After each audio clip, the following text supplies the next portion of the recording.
Okay, well, my most recent book is called Those Left Behind. Well, there's some interesting lore, speaking of, typing it up and all of that type of stuff behind that. But the book itself is about this. This is my foray into, I guess, space westerns, because I always loved the idea of space westerns, and I thought that was really cool. And so I said, okay, this is kind of the world that I want to create. And so I created this setting, and this planet is called Quad, and it is one of, well, four now, colonies in this solar system. And a few thousand years ago, the creators of these colonies, they call them the pioneers, up and disappeared after this cataclysm, like wrecked this colony Quad, and just turned it into basically like a desert wasteland that's been slowly dying ever since. Okay, everybody, welcome back to Living the Next Chapter, the author podcast, where we bring on amazing authors from around the world. We learn about their writing process. We honor the authors that are listening. You're going to learn something from a fellow author. We also talk to the readers to fall in love with another great author that's going to proudly be displayed on your bookshelf behind you when you fall in love with this author. Jason's here. We're going to be talking about his journey, his book. We're going to talk about typewriters, which I'm excited to talk about. Jason, welcome to Living the Next Chapter. Hey, thank you, Dave, and I am excited to be here, and thanks for having me on. Appreciate it. All right. This is really good. Jason, tell everybody, where are you? Where do you live? Well, I live in the high desert of Albuquerque, New Mexico. So a lot of people might be familiar with it from, Breaking Bad, or the Balloon Fiesta, maybe. But okay. All right. But yeah. It's where I landed. I've been here for a few years now. Okay. So where are you from originally? Born and raised? Well, I'm from a little further south. I was born and raised in Roswell, New Mexico. Oh, I've heard of that place before. Yeah. There you go. Most people have. For some reason, there's something going on there. Yeah. Can you confirm or deny? What can you tell us? But you know what's crazy about that is whenever I was growing up there, I mean, that was not a thing. Nobody talked about it. There was no weird UFO conventions. I mean, nothing. All of the UFO stuff, if you look up pictures of it now, I mean, the McDonald's is a flying saucer shape, and there's an alien waving outside of Dunkin' Donuts, and of course there is. Yeah. None of that was there. It was just a normal small town, an agricultural town whenever I was growing up. And it wasn't until, the 50-year anniversary, I think 1997, that they really started trying to cash in on all of that alien hype and alien craze. And so that's whenever all of this stuff, really started gaining traction, But yeah, before then it was, I didn't even know about the Roswell incident until I was like 12 years old, and my aunt gave me a book on it for Christmas. And okay. I have to ask this, Jason, just for the audience, because I'm sure they're wanting to know. Yeah. Are you, in fact, an alien, Jason? I just want to know, just before we get into here. Oh, I've signed. Confirm or deny? What would you like to say? We have to sign NDAs before we actually move out of Roswell. And so there you go. All right, everybody. I can neither confirm or deny that. All right. Okay. If that's your story, you're sticking to it. Okay. Yes. All right. That's fine. Well, that's interesting. Okay.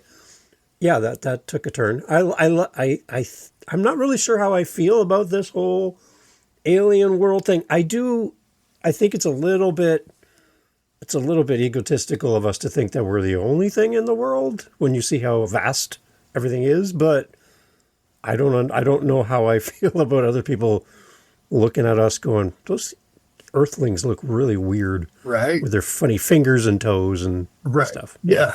I don't know. Well, and especially if they are so advanced, they're so advanced that they can travel galaxies and light years and stuff like that, but they're going to crash whenever they get here.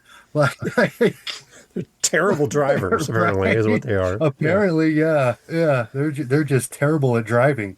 And it seems like Earth is like a drive-through. Right. for people in the galaxies, I guess. They just kind of crash here and Yeah. run out of gas or whatever. Yeah. Yeah, maybe looking at his alien phone, whatever it was, and bam, yeah. I don't know. The Alien Phone 14. They got the Right, new updated version. Yeah. Okay. right. I like it. Okay. This is good. So I'm thinking a new book is in the works, just having this conversation. Oh, Okay. yeah. You're an author, and before we hit record, you mentioned that you approach your writing a little different than a lot of the people that have been on my show. I have people who write their books on their cell phone. I have people who write their books doing voice memos. I've had people take content and turn it into books. Your approach is a little different, and I want to celebrate it because not everybody does this. Jason, explain how you write. What do you do? Well, I write everything analog first, and so I'm either using notebooks or my typewriters that I enjoy carrying around, and not electric typewriters because I don't want to have to be like looking for an outlet somewhere. I use manual typewriters. I mean, really old school stuff. And a few years ago, I was working on a book, and I just had this moment of clarity where I was sitting here trying to type, and I said, man, what is going on? I'm either, one of two things is going to happen. One, I'm sitting down and I'm looking at the screen and the blank page staring back at me, and I'm like, well, I can't think of anything to write. I'm going to go click around on YouTube or Facebook and, see if I can get some inspiration. And that's a lie that we tell ourselves, because 3-4 hours later, we're like, oh, well, yeah, I know a lot more about dog videos, but, I have not written anything on my book. And so, Right. or the other thing is whenever I was in Word, and looking, typing things up, and those thinking like squiggly little lines that'll show up and Right. follow you around. And so I would get in this trap of spending, hours and hours of trying to rewrite these paragraphs or sentences and not get my story out. And so I said, man, I have to quit this. There's just too much distraction on these screens, and since then, it's interesting studies have come out, to show that, like, if you click away, even for a couple of minutes while you're working on something, that it takes you upwards of half an hour to get focused back on what you were doing. And so Right. I said, I gotta just cut this out altogether. And at least in that first initial draft where I'm trying to get my story out, get my ideas out, I like to sit in front of the typewriter. Like I was telling you, I mean, the noise of it and the whole process of the Yeah. and Yeah. that is much more satisfying than you would think, as part of that whole process. And and it's not going to the typewriter's not going to sit there and tell me, oh, you misspelled veil, and Yeah. it doesn't care. And and so you could just type through, and I can get my ideas out on paper. I can get my story done, and out. And then when it's time for the editing, when it's time to start, cobbling things together and really leaning that editorial eye to things, then I'll type it up into the computer. And that's that part of the process for me. And so it does seem like an extra step, but creatively and even editorially, it is, I think, a huge help.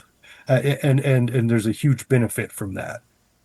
What do you do with all those typed up papers from when your book is published? Oh, Do you still hang on to them? What do you do with them? well, yeah, they're in a storage bin in the shed. I mean, Okay. I have, I have that, yes, and so several drafts of books, in storage for, one day for the archaeologists to come to. There you go. Oh, yeah, the aliens. Somebody's coming for those.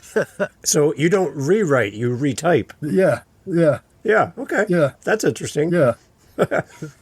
I like this. There's probably somebody listening to this, Jason, going, I would never have thought to write my book on a typewriter.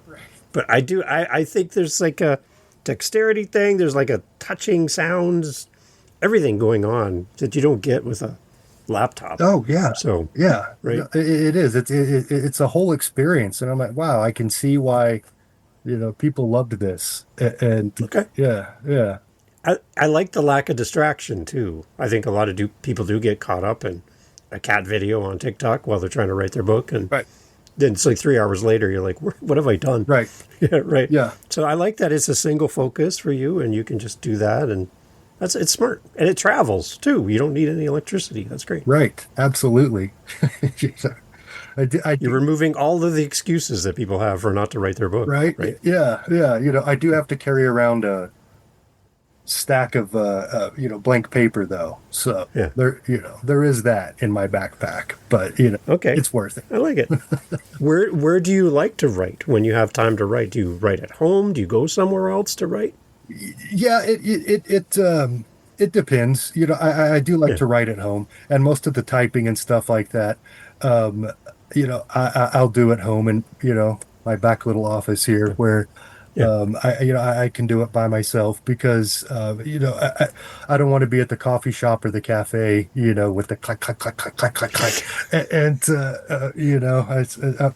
I'm yeah, I'm not trying to draw, attention or anything like that, but I do also enjoy, writing at coffee shops and in public places and things like that, because it also, speaking of being able to focus, it also really helps me with that. If you're in a cafe and then there's the noise and the chatter and all of that, being able, having to block all that out and focus on what's in front of you, really helps, and really helps me to stay focused. And then when I need a break, I just, look up and look around and see what's going on, and, maybe overhear a tidbit of conversation that I'm like, oh, I'm going to work that in, and or see somebody interesting walk by and be like, oh, well, there's a new character. And so, it is a source of inspiration from, being writing out in the wild. But yeah, so it really depends. And I guess if you did take the typewriter to a cafe, you'd have kids standing around with their iPhones taking videos of you going, look at this artifact. This guy is using a machine Right. to type. What is this thing? Right. What even is that? Where do you plug it in? Yeah. Oh, you don't. Look at this cool new iPhone thing he's got there. Yeah. I like it. I like it. Okay. So if you were listening to a podcast about writing and authorship from an author before you started your journey, what would have been helpful to hear now that you're at this stage in life as an author and as a writer? If you could rewind a little bit, go back, if you were able to listen to somebody like you now, what would have been a helpful thing to hear when you first started writing? Well, I think a helpful thing that I did hear when I first started writing was actually from one of my college professors. And, looking back, this is something that I wish I would have taken seriously. And he told me this tidbit of advice, and he said that if you're going to be a writer, you have to be prepared and willing to write for the trash can. And at that time, I was like, absolutely not. Everything that I have written is gold and is going to be enshrined in a library somewhere at some point. And how can you even suggest that? But it's true. And it's something that I really wish that I would have paid attention to, because one of the things that I think has tripped me up in the past, and that I think that people could relate to, is that we tend to get an idea and then we want to just cling on to it. We want to hold on to it, even if it's not a great idea. And then so we could spend months, maybe even years, writing through this story, and then hit a wall with it or get done with it, and they're like, oh, that's really not as great as I thought it was. Or so being able to have that objectivity really as part of the writing process, to where you're writing out an idea and you're like, is this something worth like exploring, developing, or should I just put this aside and work on something else? And so that's something that I really, like, I heard, but like I said, I really wish I would have paid attention to, because that would have saved me a lot of time and heartache, really. Okay, that's good advice. I like that. Let's switch over to the readers, Jason. as a new reader comes into your world and finds you as an author, can you give us a little background? Like, how many books do you have? Kind of what are some of the things that you write about? What would a new reader find from you as an author? Well, I like to say that I write weird fiction. And that's an old term from the pulp era that I really like, and so I've Mm, kind of glommed onto it. And the weird fiction of that era, they were really like developing genres, and so there were no, there was sci-fi and there was fantasy, but all of this other stuff that we have, now all of these like different labels and things like that, um, really weren't around then. They were just writing what they thought were really cool stories. And, so that's really what I try to do. And so, yeah, most of my stories are speculative fiction, in the realms of sci-fi and fantasy.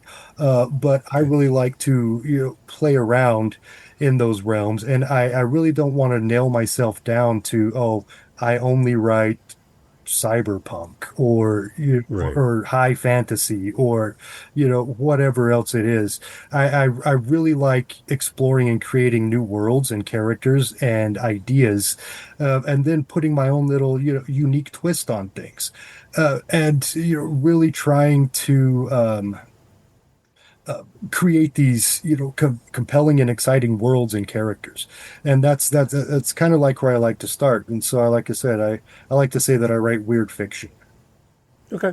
Any common threads across the books that you write? Are they all standalone and they don't lean on other books that you write? um well, I guess it depends. There I do tend to write, you know in worlds that I create. So I'll write more than one book or story in a world or a setting that I've created. Yeah. But they're not necessarily all of the different books and stories that I've written aren't necessarily all connected. I don't have some kind of like magnum opus thing like Stephen King tried to do with his Dark Tower stuff, where everything is Hmm. the Dark Tower. That Yeah. that's not really where I'm at now. I don't know. Maybe in 20 years, I'll come back and say, yeah, no, actually, that was all wrong, and it's all connected. But here now, while I'm in it, no, I'm trying to explore the ideas. And one of the big ones that big themes that I'm really all about, that I really like to explore, is the importance of story and narratives, and how that stories and narratives really shape and define not only individual people, but reality and the world around us. And so the many different layers that are there between all the different types of stories, the personal stories that people tell themselves about who they are, and then the cultural stories about where people came from, and then the mythologies, and how all of that really influences and affects people and the world around us. That's one of the big things that I'm fascinated with. Do you have any influences on you as an author? Other books, other authors you enjoy to read that someone else listening and be like, oh, so it's kind of like this and it's kind of like that. Like I look at it from a music perspective if I'm trying to explain a band to Sure. somebody. Well, it's a little bit like this. It's like Def Leppard and Mariah Carey. Right. Yeah. It's like, oh, okay. Well, that's an interesting mix. But it's kind of that. Like, do you have some kind of people that have really influenced you as an author that you kind of find works its way into your books? Yes, two really stand out. Philip K. Dick, Okay. and Robert E. Howard. And so speaking of polar opposites, Philip K. Dick, I really love the way that he wrote, um, and how he explored the themes of reality and what it means to be human. And this is what he was writing about pretty extensively. And the fact that he took what science fiction from this high, lofty thing down to like the level of the common man, right? I mean, Okay. and, Yeah. and so, traditional sci-fi in the 50s and stuff like that, well, they were talking about spaceship captains or, this or that, but that's what they were writing about. But Philip K. Dick really boiled that down, and he's like, no, my main character is a guy that makes jewelry. And and he's just trying to Okay. survive in this crazy world. And Yeah. and so I really, so he really like brought it down and made it really relatable on a level like that. And so, that's one of the things that fascinates me, about him. And then Robert E. Howard, I mean, he was the creator of Conan and Hmm. Solomon Kane and the sword and sorcery genre itself. And so I mean, I just love his like passionate approach to writing. I mean, he was it's great, and there's just something in the way that he writes that really draws me in, and really brings his worlds to life that I think is wonderful.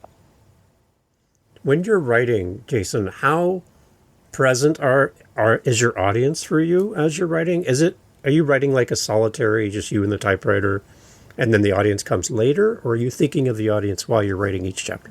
Well, no, I mean, I'm thinking of the story that I want to tell, and how Okay. I see it is if I think this is a cool story, well, then other people out there are going to think it's a cool story too. I Yeah. mean, and so that's how I like to approach things. I think that like if you're writing for an audience too much, if you're trying to interconsider the audience too much, then that can really start to affect your writing in Okay. ways that it might not otherwise. Okay. So, what about age range for your books? Do you have a kind of a target age range for your readers? Usually, I try to hit between 25 and 45 Okay. is kind of the age range that I'm going for. But I mean, I have Okay. written books for younger audiences and things like that as well. Okay. How many books do you have, Jason? Right now, I have 9, and that doesn't seem Okay. like a lot, Yeah. but I have had people on, Jason, and their first book was a huge task, and they're like, I don't know if I'm ever going to do this again. oh, So the fact that you have 9, that's a good sign. oh, okay. Well, thank you. Yeah. Yeah, Okay. it's good. Because So what was your first book, and when was that released? my very first book was called The Saga of Seamus, and that was released in 2008, back in the halcyon days of self-publishing. Okay. And so that was a wild time. And that was actually one of the books that I wrote kind of for like a young adult audience. And so I kind of described this book as a fantasy adventure, but along the lines uh, of Gulliver's Travels. So, really heavy on the satire and Okay. that sort of stuff. And so that was the first book that I wrote, and then it's been a whirlwind ever since. 9 books later, how different do you approach your writing than you did on the first book? Pretty differently. Okay. All right. Pretty differently. I've learned a lot more, and I think that that's really what it boils down to is not that you know my approach has changed and things like this, but I've learned the art of crafting books and telling stories in a much better way, where I can change the way that I approach the whole process, in a way that I think is better, much more direct. I mean, if we're not always striving to improve, then, what are we really doing? And so that's kind of how I've looked at it. And so, yeah, I mean, you asked about the what I do with all my old manuscripts. Uh, Most of the old manuscripts that I have in my storage container out in the shed are from my first book. I mean, my Really? other ones, progressively fewer as far as, the drafts and things like that go. But, that first one, oh man, it was all over the place. And, oh yeah. And so I've really learned and matured in the process, of it. And so that's kind of how I look at it. Okay. I would love to see a picture of like a page from your first book all typed up and all that, or your handwritten scribbles on it, and see something like that on your social or something. I think it gives people the permission to build in public, right? Right. I think A lot of times when I talk to authors, they want to put their best thing out. They kind of do the whole Wizard of Oz, hide it behind a curtain, don't show you how it works, and here's my book. And it's like, well, I like kind of coming along with you and seeing you progress as an author, seeing you hit the wall, seeing how you overcome it, and take me on the journey of writing the book. And I think that's one of the things that's unique about authorship today is that you can build a community around yourself. You can do social media, you can do all these things, but you can actually bring people along. So it's not just you and the typewriter. You can actually, have an audience cheering you on while you're writing the book. It's just another approach that some of the authors I've had on, that's how they kind of leverage to keep them writing, keep them motivated to keep going, but also build in public. And I just thought that's kind of a unique premise, I think, as an author, to get out of the cabin, get away from solitude and kind of do this in front of an audience. What are your thoughts about that from an author perspective? That's a really interesting idea. I really like that. Um, and I actually might start doing that. So thanks for the idea. There you go. But, but yeah, it's me personally, at first anyway, while I'm getting my ideas out and things, that is something that I like to keep to myself.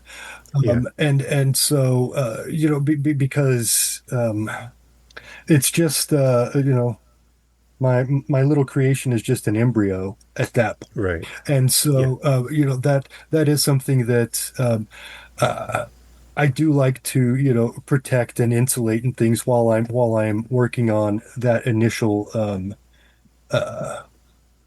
draft. But no, being posting some of my terrible handwriting or terribly typed pages, I mean, that would be fantastic, and yeah, you want to test yourself on just how good of a speller you really are. Use a typewriter. There you go. Yeah. Yeah, we've gotten real lazy with Microsoft Word.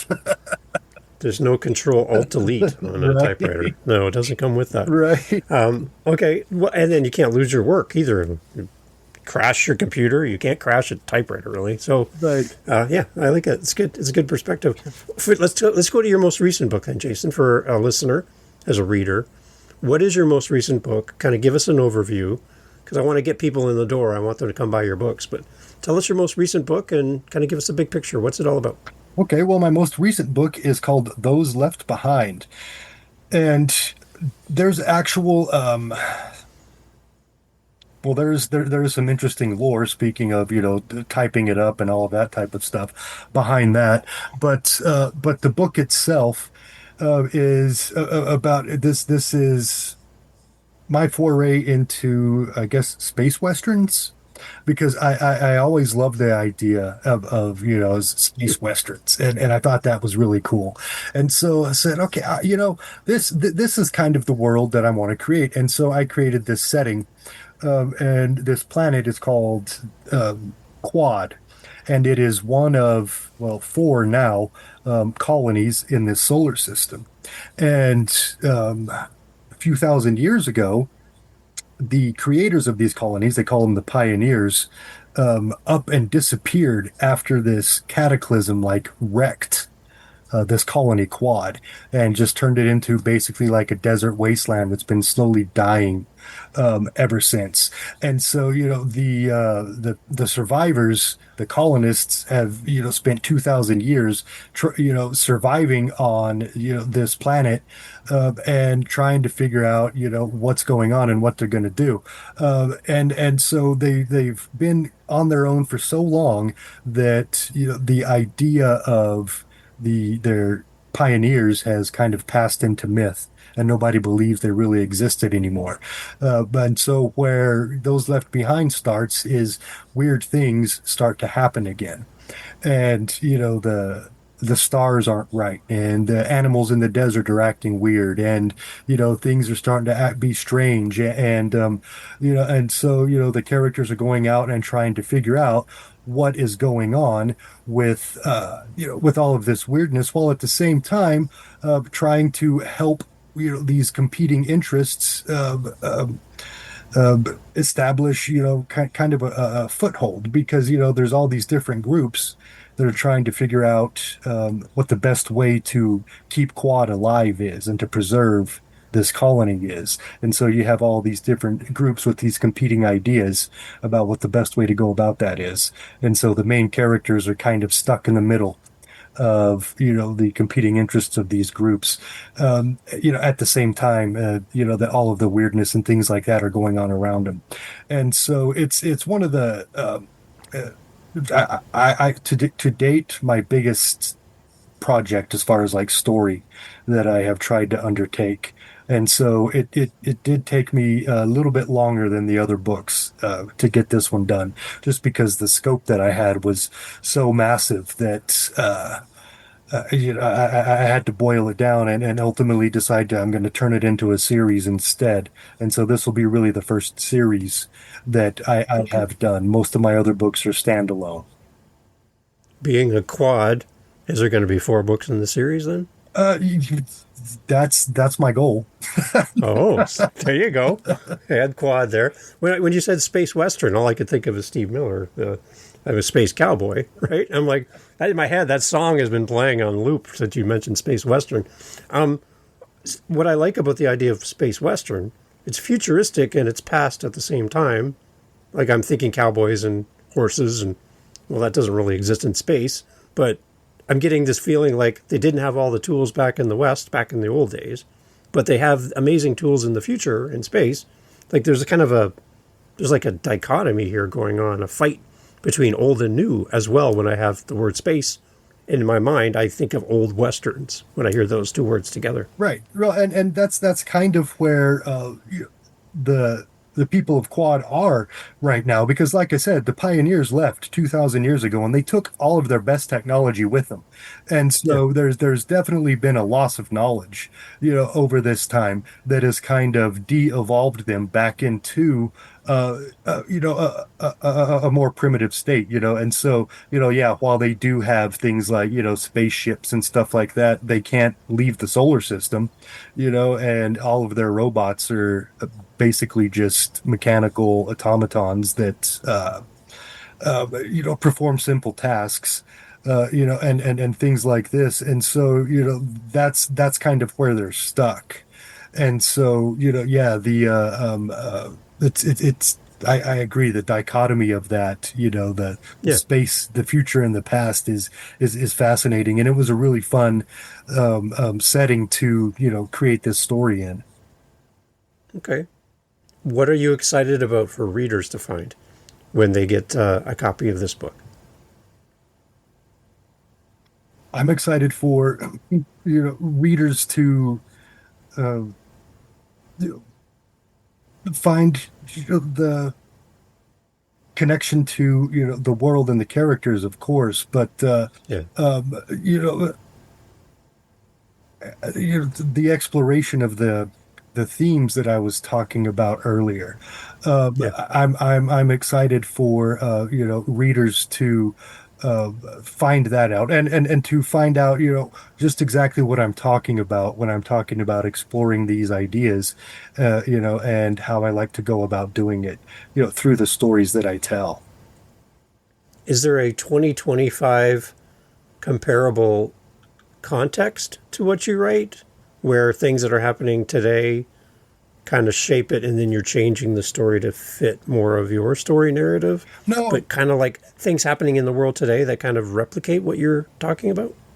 I mean, to a degree, I think, Okay. but not so much. Now, with my first book, The Saga of Seamus, that was very much, like I said, like heavy on the Gulliver's Travels type of, Okay. satire.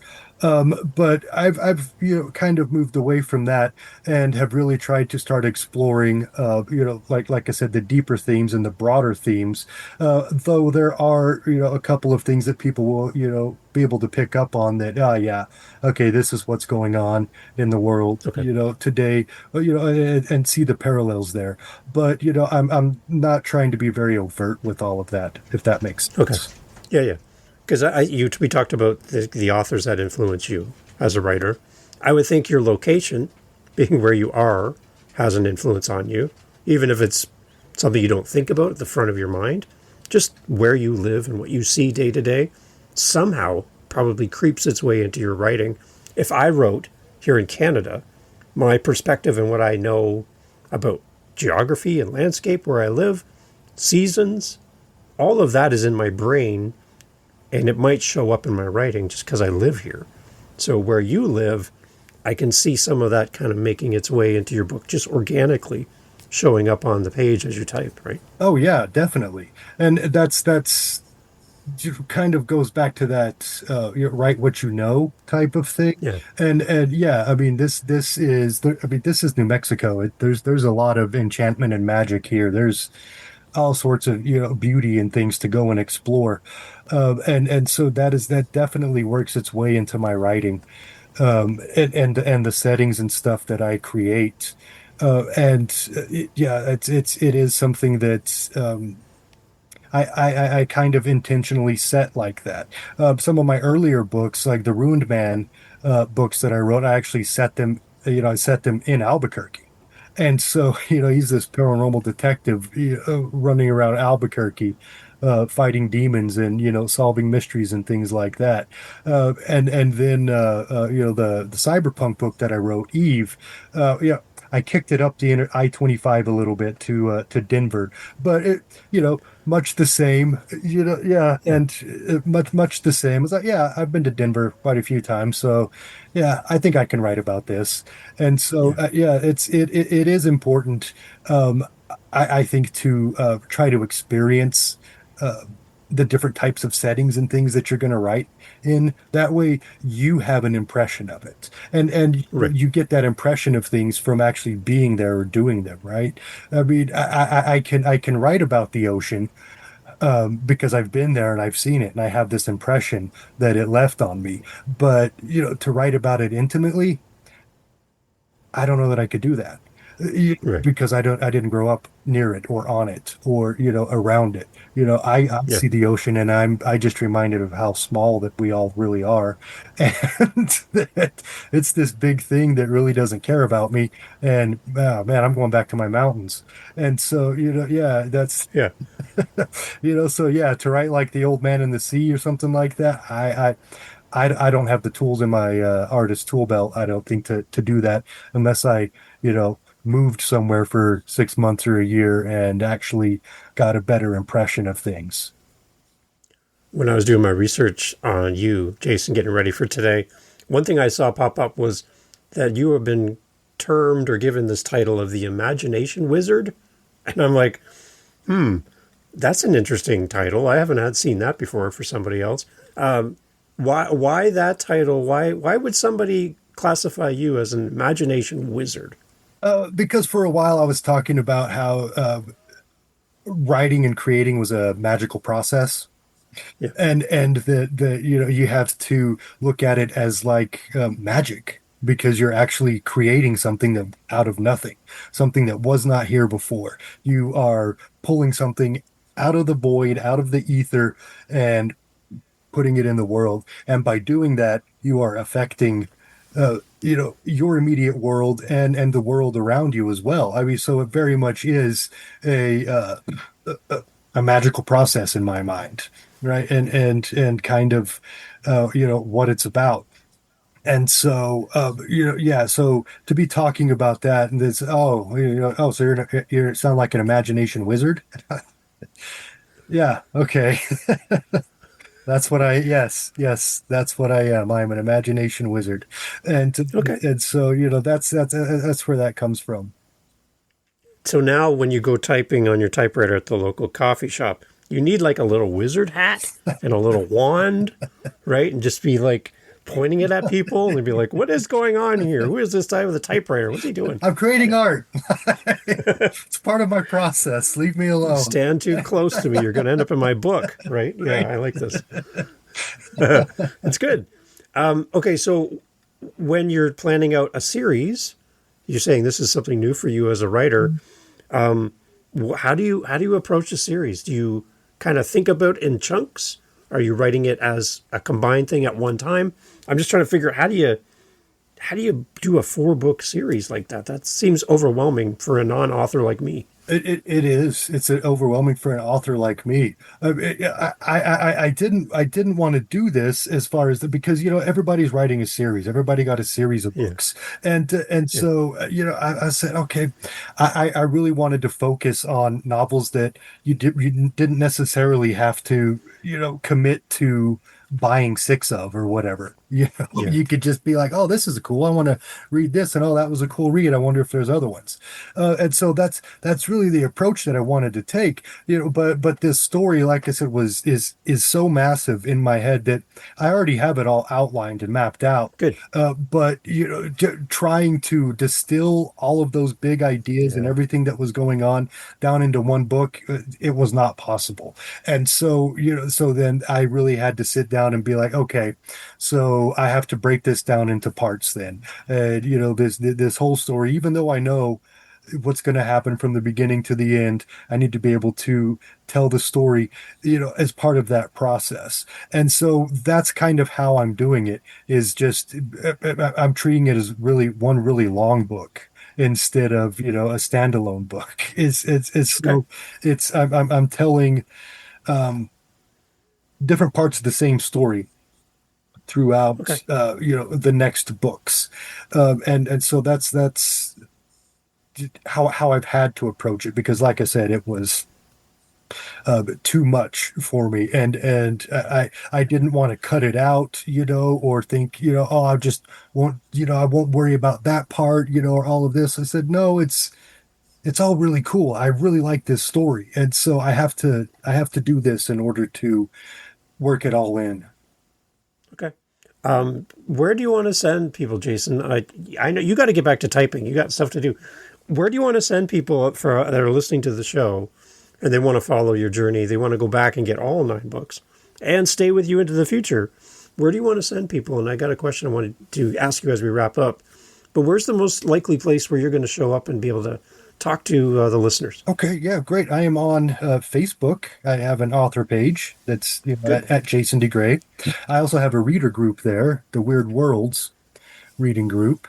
And I have I'm on LinkedIn and Substack as well. Oh, good. Instagram and X, I do have accounts there, but I'm just now starting to get back into all of that stuff. So not very active there yet, but there will be more to come on those platforms in the future. Awesome. So my last question as we wrap up, Jason, as a writer and as an author, you have your kind of your main characters who kind of carry the weight of the load of the story.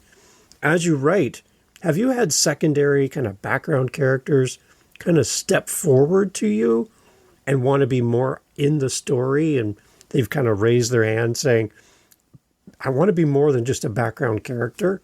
Has that kind of happened for you as an author?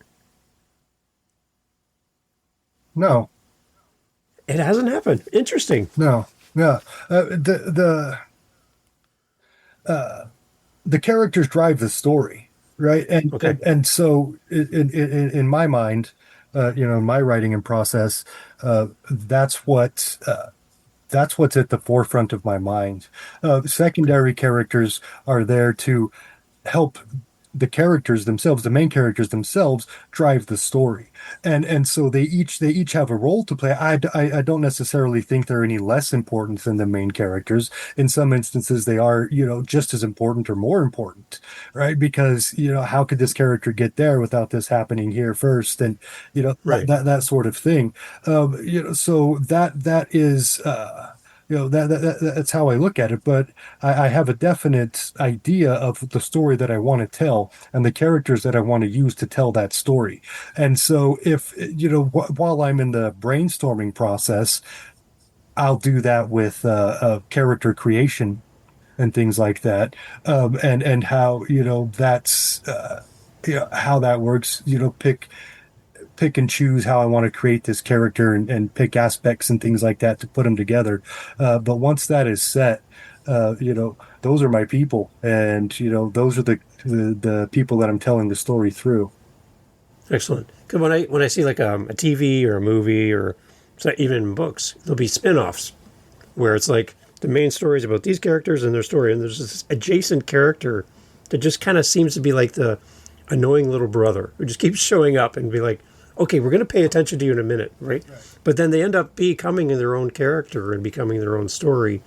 And then it becomes a future project or something where it's like, I really don't have time to invest in you and develop you as a character, but there's something about this character that just keeps showing up that I feel like I need to honor them with their own story.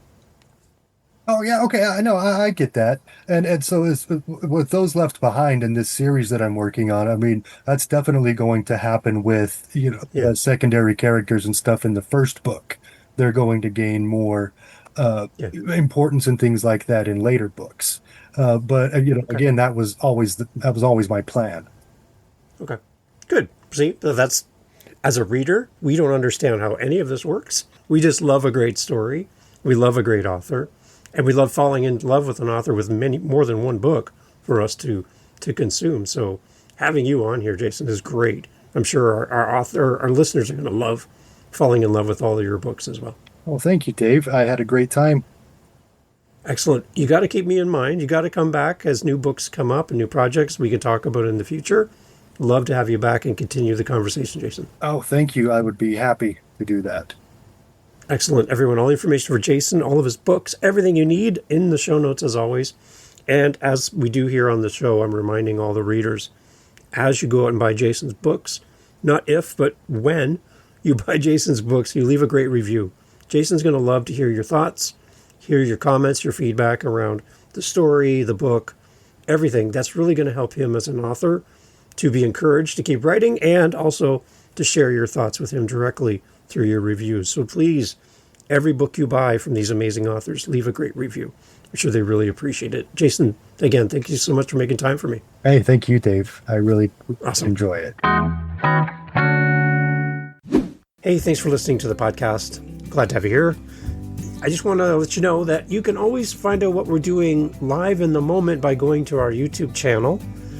Head over to livingthenextchapter.com. There'll be a link right there. Head over to our YouTube channel. Make sure you like, subscribe, do all the things that all the YouTubers love to say. And in our YouTube channel, a couple things. You're going to get advanced listens. You're going to get the episodes that we're working on in real time. So we record and post daily on our YouTube channel. I'd love for you to give us a follow over there. As well, we're making playlists. We have over 500 episodes, so finding the right episode for you, we're trying to group things into playlists. So if you like children's books, if you like business, you like historical fiction, we're grouping our authors together to make it a little easier for you to find your favorite next author. So head over to livingthenextchapter.com. And again, I'd love to hear from you. Hearing from the listeners of the show is great, and I just want to say thank you for being a part of the podcast family, and I look forward to having you back for the next episode. Thank you for being here. I really appreciate your time and your listen. Take care.